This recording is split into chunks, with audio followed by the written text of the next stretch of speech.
नमस्कार, आप देख रहे हैं प्रदेश का नंबर 1 और सबसे भरोसेमंद news channel India news Haryana. आपके साथ मैं हूं सुरभि तिवारी। आपका अपना channel news 1 India news Haryana आज एक बार फिर लेकर आया है इंडिया न्यूज ओपीडी। जी हां, आपका अपना ओपीडी जहां आप घर पर बैठकर बेहतर इलाज पा सकते हैं। कोरोना पे कैसे बचा जा सकता है, पोस्ट कोविड के दौरान क्या कुछ सावधानियां बरतें, इन्हीं सब सवालों के लिए आपके अपने चैनल ने इस खास मुहिम की शुरुआत की है। अगले 1 घंटे तक डॉक्टर्स का एक बड़ा पैनल हमारे साथ रहेगा। आप भी कोरोना महामारी से जुड़ी जानकारी हासिल कर सकते हैं। अगले 1 घंटे तक आप हमारे फोन नंबर 011-6136-2137 पर फोन करके सीधे डॉक्टर से बात कर सकते हैं और कार्यक्रम की शुरुआत करें। इससे पहले हम एक बार फिर आपसे निवेदन करते हैं कि आप लोग सोशल मीडिया पर वायरल हो रहे वीडियो और लेखों पर जरा भी भरोसा ना करें। ये आपके लिए जानलेवा हो सकते हैं, क्योंकि कोरोना के हर मरीज की परेशानी अलग अलग है और कुछ लोग आपके मन में डर पैदा करना चाहते हैं। इसलिए आप केवल डॉक्टरों की सलाह पर ही दवा लें, ओपीडी की शुरुआत करें। उससे पहले बड़ी खबर, तो इस वक्त की बड़ी खबर आपको बता देते हैं। ये बड़ी जानकारी इस वक्त आपको दे रहे हैं। हरियाणा में 1 हफ्ते के लिए लॉकडाउन को बढ़ा दिया गया है। तो 28 जून सुबह 5 बजे तक के लिए लॉकडाउन को बढ़ाया गया। दुकान खोलने का समय भी अब सुबह 9 से रात 8 बजे तक रहेगा। मॉल खोलने का समय सुबह 10 से रात 8 बजे तक रहेगा। वहीं रेस्टोरेंट्स भी अब इसी क्षमता के साथ खोले जा सकते हैं। तो मॉल खोलने का समय सुबह 10 से रात 8 बजे तक के लिए रख दिया गया है। रेस्टोरेंट और बार सुबह 10 बजे से रात 10 बजे तक के लिए खोले जा सकते हैं। तो बड़ी जानकारी आपको दे रहे हैं। हरियाणा में 1 हफ्ते के लिए लॉकडाउन को बढ़ा दिया गया है, यानी कि 28 जून तक या सुबह 5 बजे तक के लिए लॉकडाउन को बढ़ाया गया है। लेकिन वहीं कुछ छूट जरूर दी गई है। इस लॉकडाउन के दौरान भी दुकानें खोलने का समय अब सुबह 9 बजे से रात 8 बजे तक के लिए जारी किया गया है। मॉल खोलने का समय सुबह 10 से रात 8 बजे तक, रेस्टोरेंट और बार सुबह 10 बजे से रात 10 बजे तक खुलने की घोषणा कर दी गई है। तो वहीं जिम सुबह 6 बजे से रात 8 बजे तक के लिए खोले जाएंगे, लेकिन 50% कैपेसिटी के साथ ही जिम को खोलने की अनुमति दी गई है। वहीं अगर अंतिम संस्कार या किसी कार्यक्रम की बात करते हैं तो वहां पर भी केवल 50 लोगों की ही अनुमति होगी कार्यक्रम में शामिल होने के लिए या फिर अंतिम संस्कार का हिस्सा होने के लिए। तो ये कुछ छूट, कुछ रियायतें राज्य सरकार की तरफ से जारी की गई है इस लॉकडाउन के दौरान। लेकिन 28 जून सुबह 5 बजे तक के लिए हरियाणा में एक बार फिर से 1 हफ्ते के लिए लॉकडाउन को बढ़ा दिया गया है। तो इंडिया न्यूज हरियाणा की तरफ से आपको यह खबर बता रहे हैं, शादी और संस्कार में केवल 50 लोगों की ही परमिशन दी जा रही है और पूरी क्षमता के साथ ऑफिस को खोला जा सकता है। लेकिन अगर जिम की बात करें तो जिम केवल सुबह 6 बजे से रात 8 बजे तक के लिए खोलेंगे, लेकिन 50% ही कैपेसिटी होगी। तो दुकानें खोलने का समय सुबह 9 से रात 8 बजे तक का रखा गया है। वहीं मॉल खोलने का समय सुबह 10 से रात 8 बजे तक के लिए रखा गया है। और रेस्टोरेंट और बार की अगर बात की जाए तो रेस्टोरेंट्स और बार दोनों ही सुबह 10 बजे से रात 10 बजे तक के लिए खोले रहेंगे। वहीं धार्मिक स्थानों पर अब 50 लोगों को छूट रहेगी। शादी और संस्कार में भी केवल 50 लोगों को ही परमिशन मिलेगी। तो पूरी क्षमता के साथ ऑफिस खोले जा सकते हैं। वहीं ओपन एरिया में 50 लोगों के छूट के साथ कार्यक्रम का आयोजन किया जा सकता है, यानी केवल 50 लोग ही किसी कार्यक्रम का हिस्सा हो सकते हैं।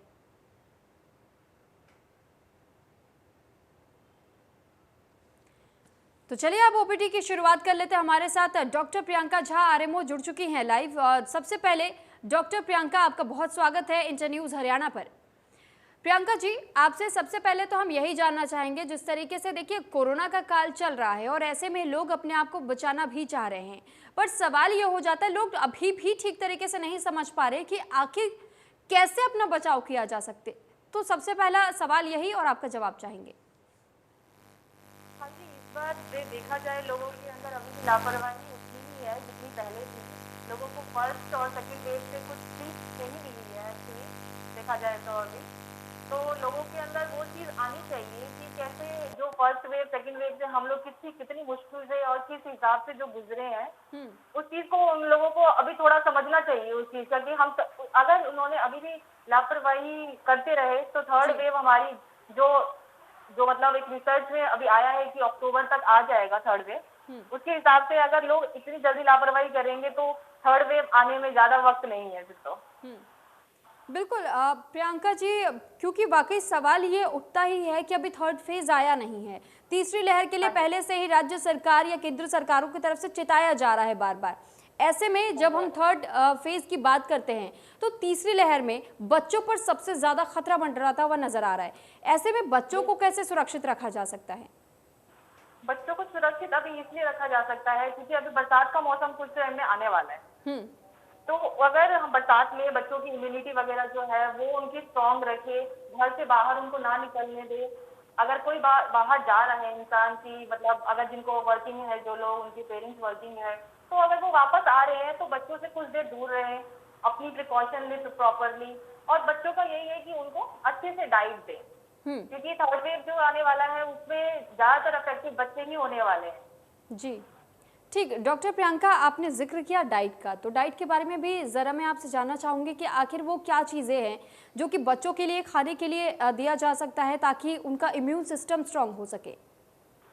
इम्यून सिस्टम स्ट्रांग होने के लिए हमारे घर में ही सब कुछ अवेलेबल होता है, जैसे कि हेल्दी डाइट। बाहर का जंक फूड हो गया वो सब ना ले अभी इस टाइम के लिए, क्योंकि बरसात में ऐसा होता है कि अगर हम बाहर का खाना लेते हैं या इस टाइम में जैसे कोरोना टाइम है अभी, मतलब कि उसलिए कहा जाता है कि बाहर से बिल्कुल ना ले अभी खाना, जितना हो सके हेल्दी घर का खाना खाए। प्रोटीन है, दाल है, चावल है, रोटी है। बच्चों को बाहर का खाना अवॉइड करवाया है। ठीक, आपने कहा कि फास्ट फूड पूरी तरीके से अवॉइड कर देना चाहिए क्योंकि ये कहीं ना कहीं बच्चों को नुकसान पहुंचाता है। और अगर आप घर पर हैं तो घर पर रह करके बच्चों को दाल दे, सब्जियां दे, हरी सब्जियां, फ्रूट्स दे, तो ये काफ़ी है। हाँ जी, हाँ जी, बिल्कुल काफी है। वही हेल्दी डाइट ही है, वही चीज है कि जितना हो सके घर का ही खाना खाएं, बाहर का खाना अवॉइड करें। ठीक। डॉक्टर प्रियंका, आपसे एक और चीज़ जानना चाहेंगे। जिस तरीके से देखिए अभी थर्ड फेज का जब जिक्र आता है तो ये एक भय कहीं ना कहीं पेरेंट्स के मन में ज़्यादा रहता है कि हमारे बच्चों को कहीं कुछ हो ना जाए। तो हल्का जुकाम भी अगर उन्हें हो जाता है या फिर हल्की फुल्की अगर बीमारियां हो जाती हैं बच्चों को और वो बीमार पड़ जाते तो बहुत जल्दी चिंतित हो जाते हैं। ऐसे में कौन सा वो उचित समय रहेगा जब बच्चों को डॉक्टर्स के पास लेकर जाया जाए ताकि तुरंत उन्हें सही और उचित इलाज मिल सके? अगर ऐसा लगता है पेरेंट्स को कि बच्चों को कुछ भी सिम्टम हो रहे हो, चाहे हल्का फीवर हो, जुकाम हो, लगे उनको, तो सबसे पहले एक काम यही करना है कि सबसे पहले आपका कोई फैमिली डॉक्टर हो या आपके कोई भी कंसल्ट में हो डॉक्टर, सबसे पहले उनसे एक सलाह ले। बिना डॉक्टर के अपने आप कोई भी मेडिसिन ना ले।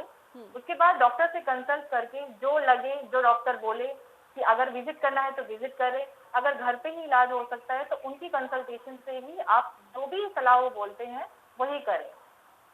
ठीक। ऐसे में हमने ये भी देखा है कि कई बार जो कोरोना के पेशेंट्स होते हैं उनकी तरफ से भी लगातार शिकायतें आती है कि उन्हें भी ज्ञात नहीं होता कि कब वो कोरोना से संक्रमित हो चुके हैं। वो कई लोगों से मिलना जुलना भी शुरू कर देते हैं। लेकिन ऐसे में क्या वो सिम्टम्स होते हैं जब तुरंत से हम पकड़ सकते हैं इस बात को कि हाँ हमें कोरोना हो चुका है? और कौन सा वो उचित समय एक यंगस्टर्स के लिए हम कह सकते हैं या बड़े बुजुर्गों के लिए कह सकते हैं कि कौन सा वो समय आता है जब उन्हें बिल्कुल समझ जाना चाहिए कि अब वो समय आ गया जब हमें डॉक्टर को दिखा लेना चाहिए कि कहीं कोरोना तो नहीं? देखिए, जुकाम खांसी होना अभी तो वायरल है, ठीक है, अभी वायरल है। तो अगर इससे ज्यादा लगे कि हाँ हमें बुखार जो है 3 दिन हो गए बुखार को, और अगर 3 दिन की आप दवाई ले भी रहे हैं तो पहले सलाह ले अपने डॉक्टर से, उसके बाद ही वो 3 दिन की दवाई ले। अगर 3 दिन से ज्यादा आपको फीवर, हाई ग्रेड फीवर हो रहा है, 99 से ऊपर हो रहा है, लग रहा है आपको कि नहीं अब नहीं फीवर हो रहा, तो आप फिर अपने डॉक्टर से कंसल्ट करें। अगर आपको जांच की जरूरत होगी या आपको हॉस्पिटलाइजेशन की जरूरत होगी तो वो आपको बताएंगे। जैसे कि अगर ऑक्सीजन लेवल कम होता है आपका 94 से अगर कम होता है या 95 से कम होता है तो आप अपने डॉक्टर को फटाफट उसी टाइम कंसल्ट करें। या आपको ब्रीदिंग डिफिकल्टी है तो ही आप बोले कि हाँ मुझे ब्रीदिंग डिफिकल्टी है या कुछ ऐसी प्रॉब्लम है, तो जाके वो हॉस्पिटलाइजेशन अगर शुरू होगी तो हॉस्पिटलाइज हो जाएंगे। अदरवाइज अगर नहीं है ये सब दिक्कत, सिर्फ खांसी जुकाम अगर है, तो उससे आप अपने डॉक्टर से कंसल्ट करके मेडिसिन ले सकते हैं और घर पे रह सकते हैं। जी ठीक। डॉक्टर प्रियंका, एक और सवाल यहाँ पर इसी बात पर आ जाता है कि जब ये देखने को मिलता है कि लोग को अगर हल्का जुकाम हो या फिर कोल्ड हुआ हो तो ऐसे में वो यही कोशिश करते हैं कि ठीक है हम घर पर रह करके अपने आप को ठीक कर ले। काढ़ा पी ले। लेकिन जिस तरीके से जैसे जैसे बीमारी बढ़ती चली जाती है और उसके बाद से कई बार को लोगों को शिकायत भी हो जाती है कि गले में खराश होना या फिर वो बोल नहीं पाते ठीक से, उन्हें टेस्ट नहीं आ रहा होता है। ऐसे में जो लोग अपना घर पर रह करके इलाज करना चाहते हैं तो वो लोग क्या कुछ उपाय आजमा सकते हैं? नहीं, देखिए, अगर उनको लगता है कि खाने में टेस्ट नहीं आ रहा है, उनको उनकी तबीयत अभी भी बिगड़ रही है, तो जैसे कि मैंने आपको पहले भी बताया था कि बिना कंसल्टेशन की तो पहले दवाई ना लें, अपने आप इलाज ना करें बिल्कुल भी। वो एक सबसे बड़ा जो आगे आपने येलो फंगस और ब्लैक फंगस के बारे में सुना, वो इसी वजह से ही हुआ है कि लोग अपने आप ही अपनी जो प्रिकॉशन है वो अपने आप ही लेने लग गए हैं। इसलिए मैं आपको बार बार यही चीज बोल रही हूँ, आप सबसे पहले अपने डॉक्टर से कंसल्ट जरूर करें, उसके बाद ही कुछ करें। रही बात कि अगर अभी जैसे कि आपने बताया कि सिम्टम्स कुछ ज्यादा बढ़ जाते हैं, रखे अपने घर में रहे बिल्कुल कि टेस्ट नहीं आ रहा है खाने में, कोल्ड बढ़ रहा है, तो उसमें ये है कि अगर आपको लगता है कि उस टाइम आपको टेस्ट करवाना चाहिए, तो फर्स्ट ऑफ ऑल आपका पहला यही होना चाहिए कि आप पहले टेस्ट करवाएं, देन कोरोना की अगर कोई लगता है तो आप कोरोना का टेस्ट के बाद अपने जो भी है प्रिकॉशन या जो भी मेडिसिन है उसके बाद चला सकते हैं। ठीक डॉक्टर, एक सवाल यहाँ ये भी है कि अगर मान लीजिए कई बार को ये भी होता है कि असिम्टोमेटिक मरीज होते हैं, उन्हें पता नहीं चल पाता कि वो कोरोना से संक्रमित हो चुके हैं, वो दूसरे लोगों में भी वो संक्रमण को पास कर रहे होते, तो ऐसे में असिम्टोमेटिक जो मरीज होते हैं उन्हें कैसे पता चलेगा कि उनके अंदर वो संक्रमण आ चुका है? पहली बात तो अगर किसी को कोरोना हुआ है, अगर उनको लगता है कि मुझे जुकाम है, मुझे कोल्ड है, अगर वो फैमिली के साथ रहते हैं, उस घर में बुजुर्ग, बच्चे, उनके फैमिली मेंबर्स और हैं, तो अगर वो अपने आप को आइसोलेट कर दें तो उससे वो एक चेन को वो ब्रेक कर सकते हैं, एक से दूसरे में नहीं फैलाएंगे। तो आप ये कर सकते हैं कि अगर सिम्टम है तो मैं अपने आप को खुद आइसोलेट कर लूं। ये सबसे बड़ा वहां पे चेन तोड़ने का और प्रिकॉशन का सबसे अच्छा यही फायदा होता है उस टाइम में कि आप अपने आप को आइसोलेट कर ले। अगर फिर भी जो एसिम्टोमेटिक पेशेंट्स है उनको लगता है कि हाँ इसको खांसी हो रही है सामने वाले को, तो उनसे दूरी बना के रखें या मास्क पहन घूमें, क्योंकि अगर बाहर जा रहे हैं तो मास्क तो जरूरी है ही, घर आ रहे हैं तो सिम्टोमेटिकली जो भी आपको बताया गया प्रोटोकॉल है, जो भी कि घर आ रहे हैं अपने आप को सैनिटाइज कीजिए, बाहर जा रहे हैं तो मास्क और सोशल डिस्टेंसिंग का तो खासकर ध्यान रखें आप। जी ठीक। डॉक्टर प्रियंका, अभी आपने कहा कि जब लोग बाहर जाते हैं और उसके बाद से जब घर आते हैं तो फिर ये भी देखने को मिलता है कई बार को कि जब वो बाहर भी जा रहे होते हैं तो मास्क सही तरीके से वो नहीं लगाते। किसी का मास्क या तो यहाँ होता है बिल्कुल नाक के नीचे या फिर किसी ने चिन पर लगाया होता है, तो ऐसे में और जब वो निकालते भी हैं मास्क को या ग्लव्स यूज़ कर रहे होते तो वो भी चीज़ों को वो सही तरीके से निकाल कर भी नहीं रखते। इनफैक्ट जो डिस्पोजेबल मास्क आते हैं उनको सही तरीके से डिस्पोज नहीं किया जाता। तो ये सही तरीका क्या होगा, मैं वो आपसे जानना चाहूँगी। सही तरीका यही है इंसान का। देखिए अभी हम उस चीज को तो कुछ नहीं कह सकते, उन्होंने फर्स्ट वेव सेकंड वेव इतना कुछ देखा है, उसके बाद भी लोगों के अंदर ये नहीं समझ में आ रहा उनको कि थर्ड वेव इतनी जल्दी आ जाएगा ना, ये सब लापरवाही की वजह से। उनको ध्यान रखना बहुत जरूरी है कि अगर हम प्रिकॉशन नहीं लेंगे, हम मास्क सही से नहीं पहनेंगे, सोशल डिस्टेंसिंग नहीं करेंगे, अपने आप को सैनिटाइज नहीं करेंगे, तो हमारे साथ साथ जो है हमारी फैमिली मेंबर्स को भी बहुत प्रॉब्लम हो सकती है। अगर जैसे कि वो बिना मास्क के बाहर जाते हैं, सैनिटाइज नहीं करते हैं अपने आप को आगे, तो इससे जो है अपने साथ साथ आप दूसरे को भी इन्फेक्टेड कर रहे हैं। ठीक डॉक्टर, हमारे साथ यहाँ पर एक कॉलर भी जुड़ चुके हैं अपना सवाल लेकर के। ओम प्रकाश दर्शक है बहादुरगढ़ से। तो ओम प्रकाश जी अपना सवाल रखिए। हमारे साथ दोनों डॉक्टर्स बने हुए, डॉक्टर देवेंद्र सिंह पवार भी बन चुके हैं और हमारे साथ जुड़ चुके हैं, और डॉक्टर प्रियंका झा हमारे साथ बहुत पहले से मौजूद हैं। अपना सवाल रखिए। नमस्कार मैम। जी ओम जी, क्या आपको मेरी आवाज मिल रही है? हाँ आ रही है मैम। नमस्कार मैम। मैं बहादुरगढ़ से नहीं जी, महेंद्रगढ़ से बोल रहा हूँ जी।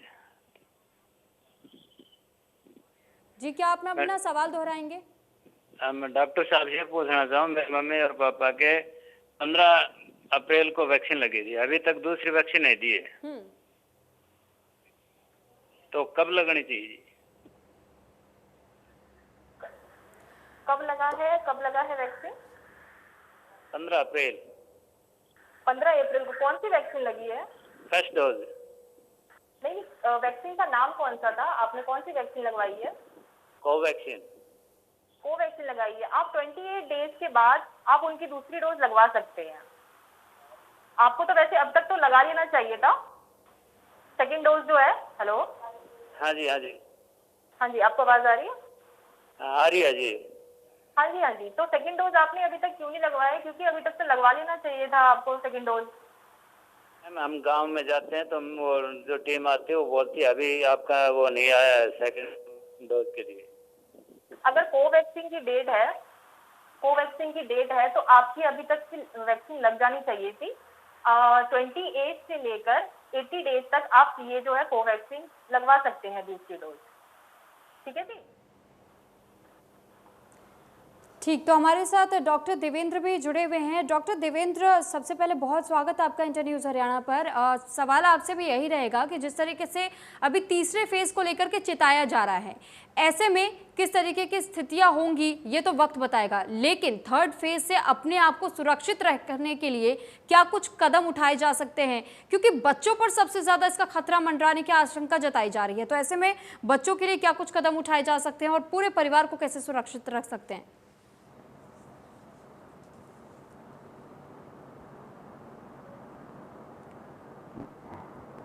डॉक्टर देवेंद्र, क्या आपको मेरी आवाज मिल पा रही है? हेलो जी। मैम, आपको आवाज़ आ रही है? जी। हाँ जी मैम, आ रही है। जी आप देवेंद्र सुन जी। पा रहे हैं? जी, मेरा सवाल यही था कि हाँ, थर्ड फेज के जो लिए अभी लोगों को कोविड से चिताया बचने जा का रहा है। हाँ जी मैम, जो हम्म। हाँ, तो उसमें ये है कि फेज से हमारे को रिलेशन नहीं है। जो सावधानियां जो पहले फेज में थी वो अभी तीसरे फेज में हमारे पास वैक्सीन अवेलेबल है। तीसरी फेज से पहले जो वैक्सीन अवेलेबल है, जी। तो हम उसको वैक्सीन को पूरा लगवा लें। जिसको एक डोज लगी है वो दूसरी डोज के लिए लगवा लें, और जिसको नहीं लगी है तो वो लगवाएं डोज। और अगर जो एडल्ट पॉपुलेशन है, अगर उसको वैक्सीन लग जाती है तो they can take care of the children also. तो उसमें मास्क और डिस्टेंस मेंटेन करना वही प्रोटोकॉल्स हैं अभी। और साथ में सैनिटाइजेशन का थोड़ा ध्यान रखना है, हाइजीन का ध्यान रखना है। बच्चों को जो है भीड़ वाली जगह से बचाना है। इसलिए सरकार ने इस चीज़ को देखते हुए स्कूल्स का टाइम डिले किया है। उन्होंने एग्ज़ाम तक पोस्टपोन कर दी है। आपको पता ही होगा कि 12th और 10th के बोर्ड के एग्ज़ाम कितने इंपॉर्टेंट होते हैं, लेकिन उसके बावजूद भी सरकार ने इसको पोस्टपोन या कैंसिल किया है। तो ये सब बच्चों को ध्यान में रखते हुए कि बच्चों में भीड़ के अंदर जो है कोविड का खतरा ज़्यादा रहेगा, क्योंकि एडल्ट पॉपुलेशन वैक्सीनेट हो जाएगी। और दूसरी एडल्ट पॉपुलेशन जो वैक्सीनेटेड है नहीं है, वो थोड़ा बहुत इन्फेक्शन लेकर वो लोग भी इम्यूनाइज हो जाएंगे किसी न किसी तरीके से। ठीक है, वैक्सीनेशन का जिक्र किया डॉक्टर देवेंद्र आपने, तो इस पर जी डॉक्टर देवेंद्र, सवाल ये भी हो जाता है कि जो लोग वैक्सीन लगवा रहे हैं, वैक्सीन लगवाने के बाद से उन्हें बुखार आ रहा है, किसी किसी को बुखार नहीं भी आ रहा है, तो ऐसे में क्या ये चिंता का विषय है जिन्हें बुखार आ रहा है? और क्या केवल वो लोग ही सुरक्षित है, उनका इम्यूनिटी सिस्टम बहुत स्ट्रांग है, जिनको बुखार नहीं आ रहा है, ये एक वजह है?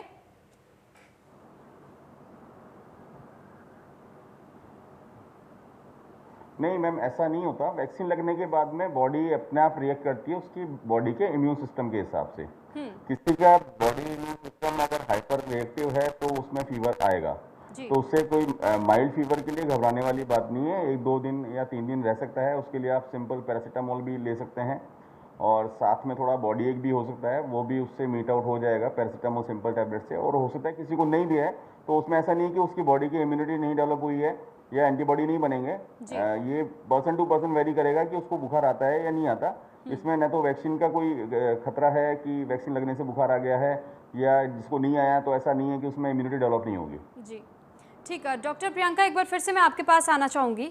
जिस तरीके से हम ये भी देख रहे हैं कि कई बार को ये शिकायतें भी सुनने को मिलती है उन पेशेंट्स की तरफ से जो कि पहले से ही संक्रमित हो चुके, लेकिन वो स्वस्थ होकर अपने घरों को वापस तो आ गए, पर उनके शरीर में अभी भी कमजोरी बहुत ज़्यादा रहती है। उनकी तरफ से शिकायत होती है कि उनके शरीर में तकलीफ हो रही है, दर्द हो रहा है, ऐंठन हो रही है बॉडी में।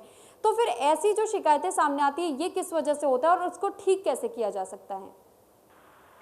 ये जो थोड़ा साइड इफेक्ट एक्चुअली जब कोरोना का ट्रीटमेंट चल रहा होता है उस टाइम जो है थोड़ी सी उस टाइम स्टेरॉइड वगैरह और जो सिम्टोमेटिक मेडिसिन दी जाती हैं उसके कुछ साइड इफेक्ट्स भी होते हैं। पोस्ट कोविड सिम्टम्स बोलते हैं इनको, जो जनरली पेशेंट्स में आ रहे हैं। अभी हमारे पास जो भी पेशेंट्स आ रहे हैं उनके अंदर ये सिम्टम्स आ रहे हैं कि हमें बॉडी एक हो रहा है, हमें जॉइंट्स में पेन हो रहा है, हमें लेग्स में पेन हो रहा है, ये जनरल सिम्टम्स आ रहे हैं। तो इसमें कोई घबराने वाली बात नहीं है। अगर आपको ये सिम्टम्स आ रहे हैं तो आप सिम्टोमेटिक ट्रीटमेंट चल सकता है। जैसे अगर बॉडी पेन है या लग रहा है कि हमें और दर्द हो रहा है बहुत ज़्यादा, तो तो आप इसके सिम्टोमेटिक अपने डॉक्टर से पूछ के आप ले सकते हैं, ऐसा कोई घबराने वाली बात नहीं है। तो थोड़ी सी वीकनेस भी आती है तो आपको वीकनेस के लिए भी आपके डॉक्टर जो है वो प्रिस्क्राइब कर देते हैं मेडिसिन।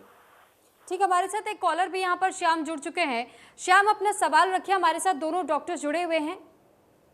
जी डॉक्टर साहब, हमारी गुड़िया ना 18 साल से 2-3 महीने कम है, क्या उसको हम इंजेक्शन लगवा सकते हैं जी? ठीक है डॉक्टर देवेंद्र, आपसे मैं इस सवाल का जवाब चाहूंगी कि उनका ये कहना है कि उनको पहले से थोड़ी सी तकलीफ है, लेकिन ऐसे में वो पूछना चाह रहे हैं कि क्या वो अभी वैक्सीन ले सकते हैं।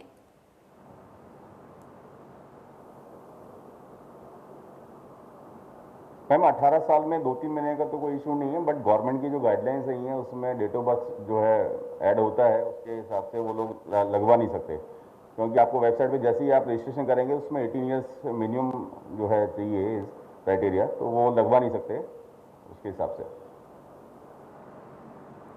ठीक श्याम, क्या आपका कोई और सवाल है? ठीक ठीक डॉक्टर देवेंद्र, आपसे एक और सवाल यहाँ मैं करना चाहूँगी, क्योंकि जिस तरीके से हमने जाना कि कैसे कई बार पोस्ट कोविड भी हमें देखने को मिल जाता है, लेकिन जो लोग वैक्सीन लगवा रहे हैं, वैक्सीन लगवाने के बाद से कई ऐसे राज्यों से खबरें सामने आई हैं कि उनके अंदर कुछ ऐसी ऊर्जा पैदा हो रही है जिस वजह से मैग्नेटिक फोर्स बन रहा है उनके बॉडी में और चीज़ें उनके शरीर से चिपक रही है। तो इसके पीछे का क्या कोई कारण अभी तक स्पष्ट हो पाया है? नहीं सुनती, ऐसा कुछ रीजन है नहीं। जो इंटरनेशनल स्टडीज भी आई हैं और बाकी जो नेशनल स्टडीज भी हुई है, आईसीएमआर ने स्टडीज की है, इस तरह का कुछ ऐसा होता नहीं है कि वैक्सीन लगाने के बाद में कोई मैग्नेटिज्म या इस तरह की कोई चीज़ डेवलप हो जाए। मेरे हिसाब से तो इसमें अपने को डीप डाउन डेवलप हो जाए। मेरे हिसाब से तो इसमें अपने को डीप डाउन इसको है ना इन्वेस्टिगेट करना चाहिए। इस तरह का कुछ हो रहा है तो that should be come into the light of medical science, और एम कीजिए जैसे डॉक्टर्स हैं जो काम कर रहे हैं उनके साथ में पेशेंट को लाके और पूरा एग्जामिन हो, उसके बाद ही हम डिसाइड कर पाएंगे कि ये ठीक है।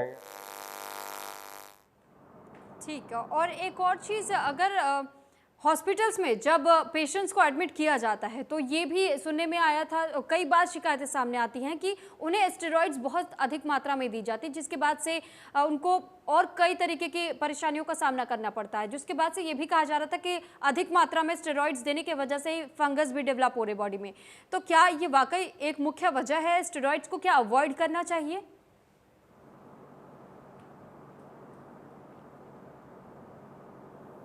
डॉक्टर देवेंद्र, नहीं, स्टेरॉइड को अवॉइड नहीं, बेसिकली स्टेरॉइड का एक जो है जस्टिफिकेशन। हाँ जी मैम जी, स्टेरॉइड का जस्टिफिकेशन बेसिकली पेशेंट के क्लिनिकल सिम्टम के बेस पे होता है कि पेशेंट को कितना देना है, कितनी डोज में देना है, ये सब गाइडलाइंस हैं। और ऐसा नहीं है कि कोविड में ही हम स्टेरॉइड यूज़ करते हैं, कोविड से पहले भी और बहुत सारी डिजीज़ हैं, बहुत सारी ऑटोइम्यून डिजीज हैं इसमें स्टेरॉइड यूज़ किया जाता है, और बहुत सारी डिजीज़ हैं इसमें लाइफ लॉन्ग स्टेरॉइड चलते हैं जो ऑटोइम्यून डिजीज़ हैं। तो ऐसा नहीं है कि स्टेरॉइड के सारे इफेक्ट्स हैं, पहले भी हुआ करते थे, बट ये अभी देखने का विषय है कि अभी इस बार जो है स्टेरॉइड देने के बाद में जो है म्यूकरमाइकोसिस और ये फंगल इन्फेक्शन हुए हैं। तो अभी ये रिसर्च का टॉपिक है बेसिकली। अभी हम क्लियर कट ये नहीं कह सकते कि स्टेरॉइड की वजह से या ओवर यूज़ करने की वजह से हुआ है, क्योंकि स्टेरॉइड तो काफ़ी टाइम से ओवर यूज़ हो रहा है। ओवर यूज़ नहीं कहेंगे, रादर कि पेशेंट में लंबे टाइम तक चलता है, तो कभी इसमें इस तरह की जो चीज़ें आई नहीं है सामने। तो ये तो ठीक, रिसर्च डॉक्टर। होगी आने वाले टाइम में, तो उसके बाद ही पता लग पाएगा कि स्टेरॉइड वाज द रीजन और समथिंग एल्स। ठीक, हमारे साथ यहाँ पर एक और दर्शक जुड़ चुके हैं। कपिल, आप अपना सवाल रख सकते हैं। कपिल, हमारे साथ दोनों डॉक्टर्स बने हुए हैं। ओके डॉक्टर साहब, मुझे ये बताएं कि जैसे अब मान लो हमारी शॉप है गारमेंट्स की, तो शॉप पे जो भी कस्टमर आता है, जैसे बाहर से आते हैं लोग, जैसे पास में भी बहुत सी शॉप है, ना ही तो कोई सैनिटाइजर रखता है, ठीक है, अपनी शॉप पे, ठीक है, और जैसे कस्टमर आते हैं तो और ना ही कोई जैसे मास्क वगैरह अच्छे से कोई लगाता है, तो उसके लिए कोई एक्शन क्यों नहीं लिया जाता?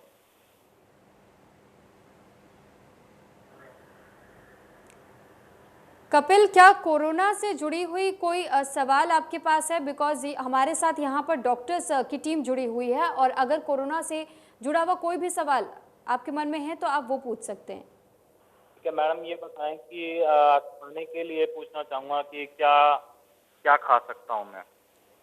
कपिल जी, आपसे ये दरख्वास्त करेंगे कि अगर इस तरीके से आप देख रहे हैं कि कुछ लोग अगर नियमों का उल्लंघन कर रहे हैं तो आप उसके लिए आगे कंप्लेन कीजिए। बाकी अगर आपका कोई सवाल है इस बीमारी को लेकर, इस महामारी को लेकर के, तो हमारे साथ डॉक्टर्स बने हुए हैं, उनसे आप सवाल कर सकते हैं।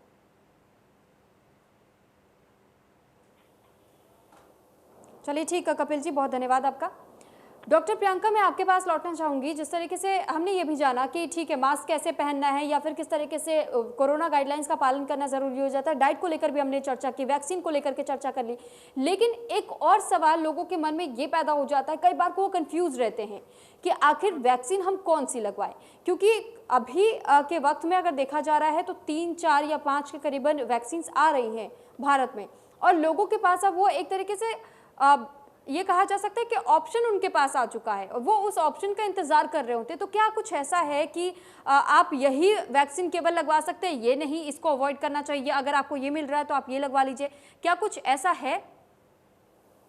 नहीं, देखिए वैक्सीन ऐसा कुछ नहीं है कि कोई अच्छा है, कोई बुरा है, कोई ज्यादा इफेक्टिव है या कोई ज्यादा बुरा है, ऐसा कुछ नहीं है। सारी वैक्सीन जो है इक्वल काम करती है, बस उसका जो ड्यूरेशन है वो, जैसे कि कोवैक्सीन हो गया, उसका ड्यूरेशन 28 डेज के लिए, 28 डेज में ही आपको सेकेंड डोज लगाना पड़ता है। पर कोविशील्ड का जो है वो 3 मंथ का अब आ गया है गाइडलाइंस।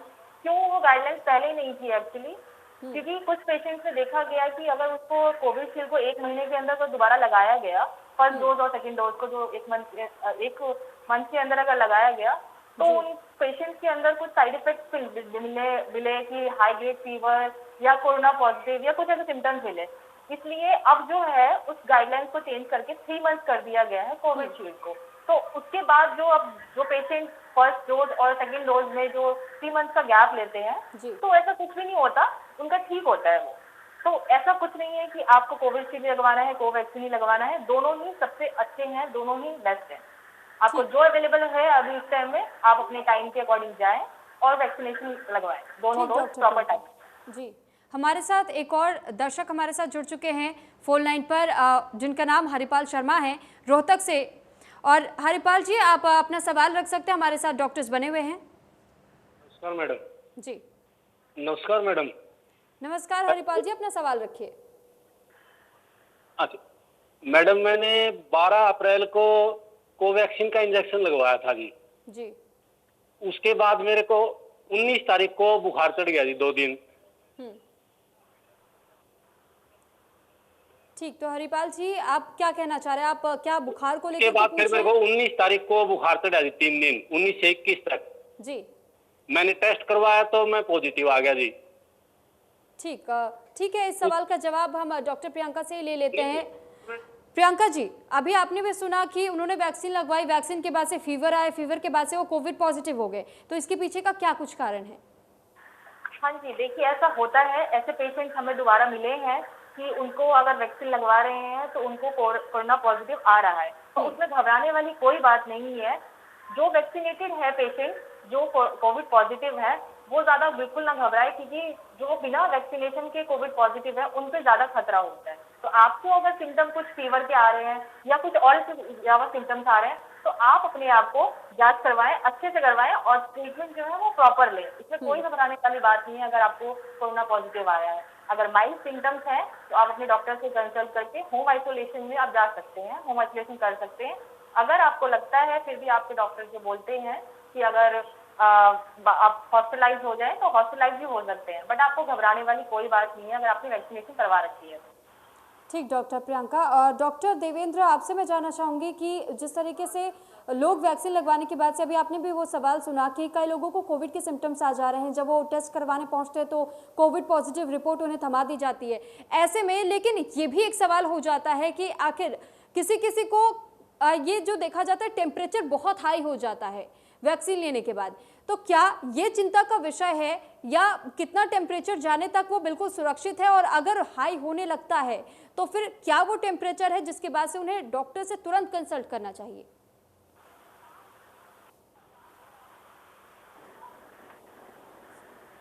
नहीं, देखिए बहुत हाई ग्रेड अगर टेम्परेचर है तो फिर तो डॉक्टर से कंसल्ट करना चाहिए, कि और भी कारण हो सकते हैं। और माइल्ड, अगर उसमें माइल्ड फीवर है तो कोई घबराने वाली बात नहीं है, फिर तो आप पैरासीटामोल सिंपल ले सकते हैं।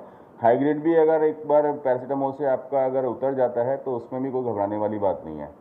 आप पैरासीटामोल लेके आप निश्चिंत हो सकते हैं। अगर 2-4 घंटे में फीवर उतर जाता है तो फिर आपको 2-3 दिन लेना पड़ सकता है पैरासीटामोल। लेकिन अगर कंटिन्यूस अगर 1-2 दिन तक रेगुलर आपको हाई ग्रेड फीवर रहता है तो you have to consult a doctor और अकॉर्डिंगली उसके हिसाब से मैनेज होगा। ठीक ठीक डॉक्टर, हमारे साथ लालचंद एक और दर्शक कॉल पर जुड़ चुके हैं। लालचंद जी, आप अपना सवाल रख सकते हैं। क्या कुछ सवाल है कोरोना वायरस से रिलेटेड? अगर आपके पास कोई भी सवाल है, अपना सवाल रखिए।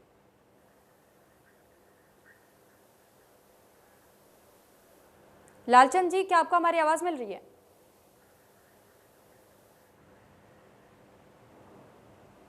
तो लगता है हमारा संपर्क लालचंद से फिलहाल नहीं हो पा रहा है। लेकिन डॉक्टर देवेंद्र, आपसे एक और चीज़ के बारे में हम जानना चाहेंगे। जिस तरीके से ब्लैक फंगस का खतरा लोगों पर मंडराना लगता है, तो ऐसे में वो क्या कुछ सिम्टम्स है जब लोगों को ये पता चल सके कि उनके अंदर ब्लैक फंगस कहीं ना कहीं पनपना शुरू हो चुका है और उनके शरीर पर वो घातक प्रभाव भी डाल रहा है और उन्हें डॉक्टर्स को कंसल्ट कर लेना चाहिए?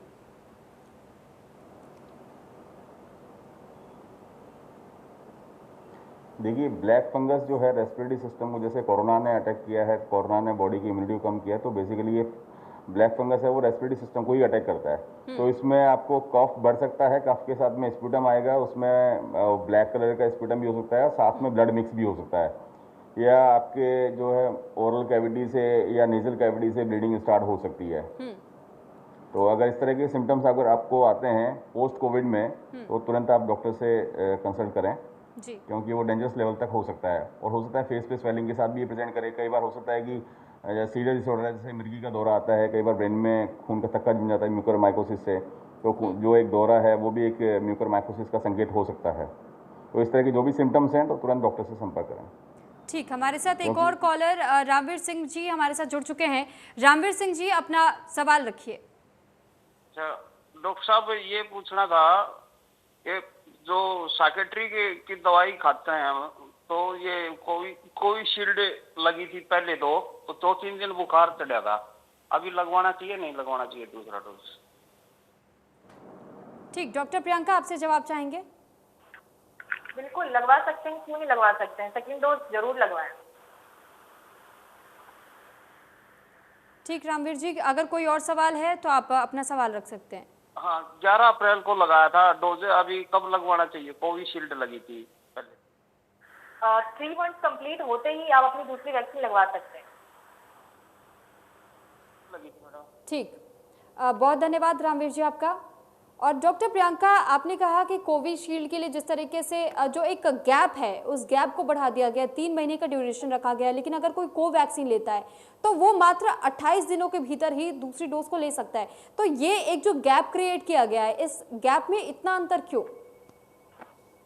क्योंकि जो वो वैक्सीन बनाई गई है कोवैक्सीन, उसमें एक ऐसी चीज मिली हुई है, एक ऐसी चीज से बनाई गई है वो जो कि 28 डेज के अंदर ही पॉसिबल है। अगर उससे ज्यादा टाइम लेता है तो उसका कोई इफेक्ट नहीं होगा।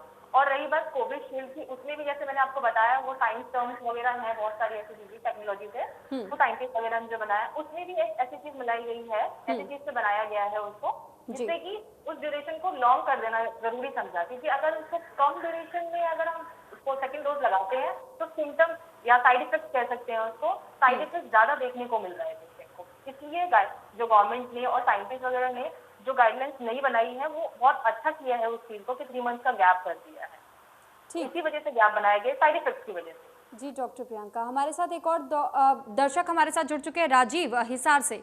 राजीव, अपना सवाल रखिए। हेलो जी राजीव जी, आपकी आवाज आ रही है, आप अपना सवाल रखिए। मेरा मैडम ये एलर्जी रहती है, मैं इंजेक्शन लगवा सकता हूँ? माफ कीजिएगा, अपना सवाल दोबारा दोहराएंगे? मैडम मेरे को एलर्जी रहती है। आपकी आवाज क्लियर नहीं आ पा रही है राजीव जी। मेरे को एलर्जी है मैडम जी, मैं इंजेक्शन लगवा सकता हूँ? ठीक राजीव जी, आपके सवाल का जवाब ले लेते हैं डॉक्टर देवेंद्र से। डॉक्टर देवेंद्र, दरअसल राजीव जी का कहना है कि उनको एलर्जी की दिक्कत है, तो अगर उन्हें एलर्जी है तो क्या वो वैक्सीन लगवा सकते हैं?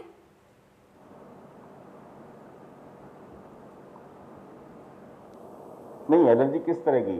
स्किन एलर्जी है या कोई फूड एलर्जी है या कोई मेडिसिन लेते हैं उससे एलर्जी है, किस तरह की एलर्जी है वो स्पेसिफाई करें बेसिकली। अगर सिंपल एलर्जी है, थोड़ा बहुत हल्का फुल्का खांसी जुकाम होता है तो उसमें लगवा सकते हैं। स्किन में लोकल एलर्जी है तो भी आप लगवा सकते हैं। अगर बहुत सीवियर फॉर्म में एलर्जी होती है तो आपको स्किन स्पेशलिस्ट से कंसल्ट करके और फिजिशियन से कंसल्ट करके फिर लगवानी चाहिए आपको। ठीक ठीक राजीव जी, बहुत धन्यवाद। डॉक्टर देवेंद्र, आपसे ये भी जानना चाहेंगे कि अभी आपने कहा कि जिनको एलर्जी अगर होती है तो वो ऐसे में अगर उनको बहुत ज़्यादा एलर्जी हो जाती है किसी भी चीज़ से तो वो पहले डॉक्टर्स को कंसल्ट करें, उसके बाद ही वैक्सीन लगवाएं। लेकिन सवाल ये भी हो जाता है कि जब अगर किसी को कुछ और भी परेशानियां होती हैं, कोई और बीमारियों से जूझते हैं, वो जैसे हार्ट पेशेंट्स के लिए भी कहा जाता है कि बिना डॉक्टर के प्रिस्क्रिप्शन के वो वैक्सीन नहीं ले सकते। तो ऐसे में कौन कौन से वो पेशेंट्स हैं जिनको ये ध्यान रखना चाहिए कि हमें अगर बीमारी है तो हम पहले डॉक्टर को कंसल्ट करें कि हमें वैक्सीन लेनी है नहीं लेनी है, उसके बाद ही वो जाकर के वैक्सीन ले?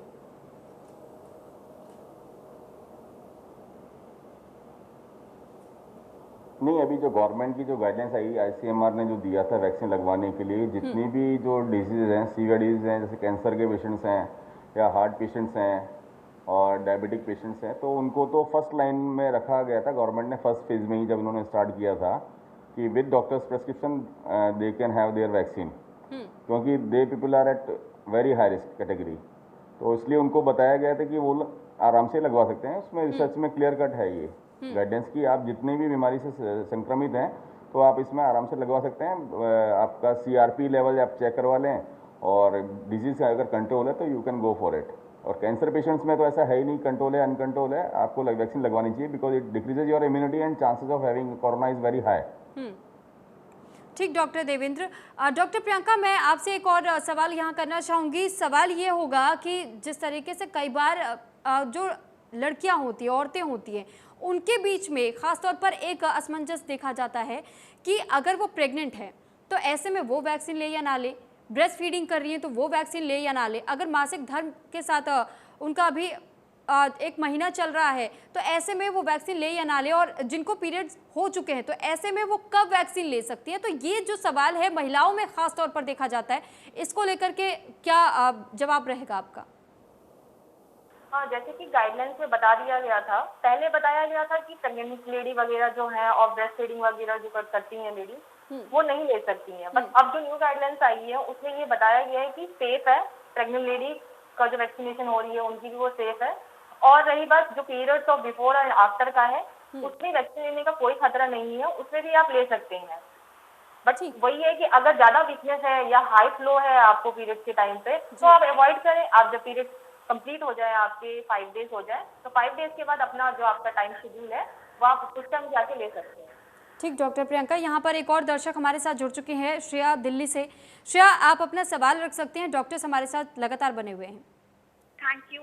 मेरा सवाल डॉक्टर पवार से है कि कोविड के टाइम पे बहुत सारे ऐसे हमें मैसेजेस आते रहते हैं कि ये खाने से इम्यूनिटी बढ़ती है या खाना इस टाइप का होना चाहिए या food should be of this type. तो मुझे पूछना चाहिए कि हमारे को डाइटरी पॉइंट ऑफ व्यू से किस टाइप के खाने को ज़रूर इंक्लूड करना चाहिए और किस टाइप की चीज़ें अवॉइड करना चाहिए अपने इम्यून सिस्टम को बेटर बनाने के लिए। ठीक, डॉक्टर देवेंद्र आपसे जवाब चाहेंगे।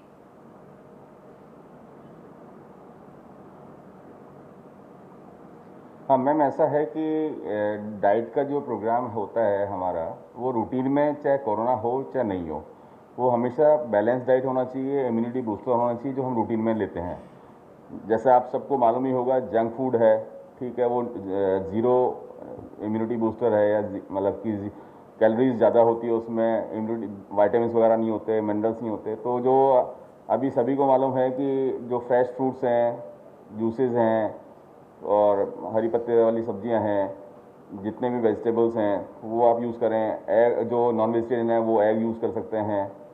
तो ये रूटीन फॉर मतलब कोरोना ही नहीं है, आप नॉन कोरोना टाइम में भी आप ये सब चीज़ें यूज़ करें तो it will better for your health also. मतलब the diet should be balance always, not for corona. ठीक, श्रेया, अगर कोई और सवाल आपका है तो आप अपना सवाल रख सकती हैं। ठीक, डॉक्टर देवेंद्र आपसे ये जानना चाहेंगे, कई बार को ये भी लोगों के सामने से शिकायतें आती हैं कि ख़ासतौर पर जब वो बहुत काढ़ा पी रहे होते हैं, क्योंकि लोग ये सजेस्ट कर देते हैं कि अगर आपके गले में कोई खराश है या तकलीफ़ है, आप मुलेठी खाएं या फिर काढ़ा पिए। तो सुबह शाम वो कई बार को काढ़ा पीना शुरू कर देते हैं या ड्राई फ्रूट्स अधिक मात्रा में खाना वो शुरू कर देते हैं, तो शरीर में ऐसे में ऊर्जा और ज़्यादा उत्पन्न हो जाती है। तो उस वक्त भी कई लोगों को तकलीफ़ों का सामना करना पड़ता है, उनकी तरफ से और नई नई बीमारियों की शिकायत भी आनी शुरू हो जाती हैं। तो क्या वो क्वांटिटी रहनी चाहिए कि आप दिन में कितनी बार काढ़ा पिए, कितनी बार गागल करें, इस बारे में आपसे जानकारी चाहेंगे।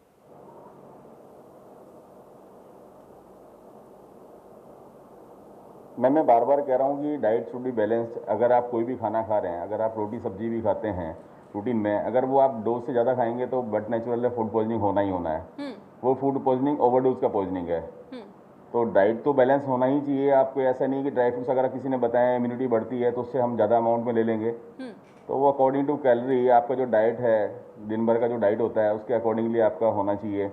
काढ़ा है रूटीन में, हम ऐसा नहीं कि कोरोना के टाइम में हम लोग यूज़ कर रहे हैं। आयुर्वेद पीपल जो डॉक्टर्स हैं वो बताते हैं काढ़ा कैसे और कब लेना चाहिए, तो कोरोना से पहले ही बताते रहे हैं। ऐसा नहीं है कि अगर कोरोना हो गया तो उसको 4 बार या 10 बार लेना है। रूटीन में सुबह शाम या दोपहर ज़्यादा से ज़्यादा 3 टाइम ले सकते हैं। ज़्यादा लेंगे तो बट नेचुरल है, कोई भी चीज़ है आपका खाने की चीज़ कोई भी है वो नुकसान करेगी करेगी मैम। ठीक, देवेंद्र जी हमारे साथ एक और दर्शक यहाँ पर जुड़ चुके हैं, करनाल से चरणजीत। चरणजीत, आप अपना सवाल रखिए। हाँ जी मैम, मैं कुरुक्षेत्र में गया था, तो वहाँ पे मैं अपना बीपी चेक कराया, 162 आया था और ऊपर का नीचे का 110 था। तो उन्होंने डॉक्टर साहब से भेजा था, डॉक्टर साहब ने कह दिया अभी ना लगवाओ, आपका बीपी बढ़ा हुआ है। तो एक्चुअली मैं ना मेडिसिन खा के नहीं गया था जो लगी हुई है। ठीक, डॉक्टर प्रियंका आपसे जवाब चाहेंगे। हाँ जी, एक बार और सवाल दोहराएंगे, मुझे सुनाई नहीं दिया। दरअसल उनको बीपी की दिक्कत है। जब उन्होंने बीपी अपना चेक करवाया था तो उनका बीपी हाई था, और ऐसे में उनका यही सवाल है कि अब इसके लिए आगे उन्हें क्या करना चाहिए, वैक्सीन क्या वो ले सकते हैं ऐसे में या नहीं? नहीं, पहले आप अपना बीपी जो है वो नॉर्मलाइज कीजिए। अगर मेडिसिन की नीड है, अगर ऐसी ही बीपी आपका बना हुआ है 3-4 दिन तक, ये अब उसको मतलब चार्ट मेंटेन कीजिए। अगर आपको लगता है कि बीपी अभी भी 3 दिन तक मेरा इतना ही है रेगुलर में, तो अभी आप वैक्सीन ना लें। जब बीपी नॉर्मल हो जाए तब आप वैक्सीन ले सकते हैं। ठीक, चरणजीत जी, क्या आपका कोई और सवाल? ठीक, डॉक्टर प्रियंका आपसे यहाँ एक और चीज़ जानना चाहेंगे। अभी आपने कहा कि बीपी नॉर्मल हो जाए तो वैक्सीन लगवाएं, लेकिन ऐसे में कई बार को स्थिति ऐसी भी हो जाती हैं जो कि पेशेंट्स कोविड से संक्रमित हो चुके हैं, लेकिन उसके बाद जब वो ठीक हो चुके हैं, तो क्या वो समय सीमा रहनी चाहिए जिसके बाद से अगर वो वैक्सीन लेना चाहते हैं तो उसके बाद वो ठीक जाकर के अपना वैक्सीन ले सकते हैं? देखिए, अगर वैक्सीन ले रहे हैं तो एक जब आप इंसान खुद नॉर्मल है, जैसे कि बीपी हाई ना हो, एक्चुअली डायबिटिक पेशेंट्स को तो सबसे पहले नीड होती है कि वो वैक्सीनेशन करवा सकते हैं। सबसे पहले क्वेश्चन होता है बहुत लोगों का कि मैं डायबिटिक हूँ तो मैं क्या वैक्सीनेशन ले सकता हूँ या ले सकती हूँ? तो इसका आंसर यही है कि आप ले सकते हैं वैक्सीन। ऐसा कुछ नहीं है कि आप नहीं ले सकते हैं। तो आप अगर बीपी हाई है तो उसको नॉर्मलाइज होने के बाद आप ले सकते हैं वैक्सीनेशन। ठीक, हमारे साथ एक और कॉलर जुड़ चुके हैं इस वक्त। हमारे साथ जो कॉलर जुड़े हैं राकेश है फतेहाबाद से, आप अपना सवाल रख सकते हैं। हेलो जी राकेश जी, आपकी आवाज़ आ रही है, अपना सवाल रखिए। जी, मैंने कोविशील्ड की 1 डोज लगवाई है जी। अगर मैं दूसरी डोज ना लगवाऊं तो कोई दिक्कत है जी, कोई परेशानी आएगी? ठीक, डॉक्टर देवेंद्र आपसे जवाब चाहेंगे।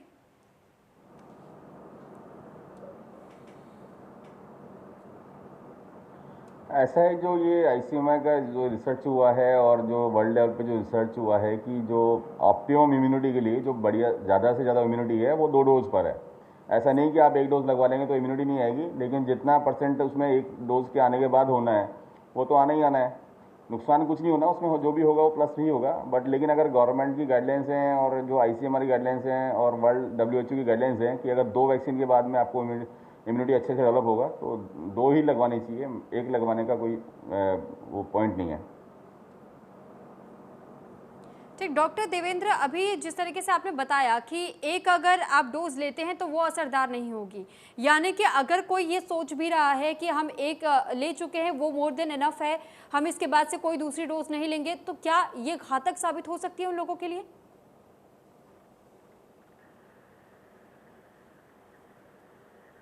नहीं, मैंने ये नहीं कहा कि असरदार नहीं होगी, वो असरदार होगी, लेकिन उसका एक लेवल होता है। बेसिकली हम जो एफिशिएंसी जो इसमें नोट करते हैं कि 70% है, 80% है, 90% है, तो उसमें भी है कि जो एंटीबॉडी डेवलप होते हैं फर्स्ट डोज के बाद में इतने नहीं हो पाते कि वो आपको पूरी तरह से बचा सकें। बचाएंगे जरूर, लेकिन जो एफिशिएंसी 2 डोज लगाने के बाद में जो एंटीबॉडी बनेंगे उनका लेवल बहुत हाई होता है, and that is for optimum level of immunity for the body. तो इसलिए 2 डोज रिकमेंडेड है। अगर जो ये डोज ऐसा नहीं है कि किसी ने मतलब कि कंपनी ने बनाई है और लगा दी है कि 2 डोज है या 3 डोज है, ये पूरा स्टडीज होने के बाद ही, ट्रायल होने के बाद ही मार्केट में इस तरह की चीज़ आती है और पूरी गाइडलाइन के साथ में हमें लगानी चाहिए। जो गाइडलाइंस हैं, अब कोवैक्सीन का जैसे आप बताते हैं कि 28 डेज पे लगानी है, उसको 90 डेज पे लगाना है, दोनों है तो वैक्सीन ही, बट ये ट्रायल से ही हमें पता लगता है कि कौन सी डोज, कितनी डोज और कितना टाइम ड्यूरेशन उसमें रहना चाहिए।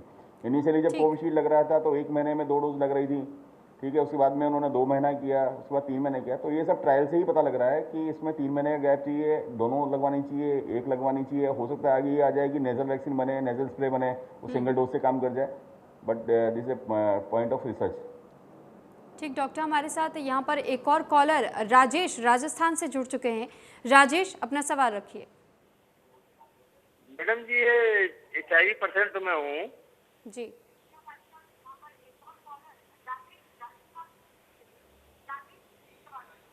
मैं HIV पॉजिटिव का टीका लगवा सकता हूँ? दोबारा से सवाल दोहराइए अपना। मैं HIV पॉजिटिव हूँ, आज मेरे 2 साल से दवा चल रही है जी। ठीक है देवेंद्र जी, आपसे इस सवाल का जवाब ले लेते हैं। डायबिटीज पॉजिटिव बताए जा रहे हैं और राजेश जी, और उनका यही सवाल है कि क्या वो ऐसे में वैक्सीन ले सकते हैं?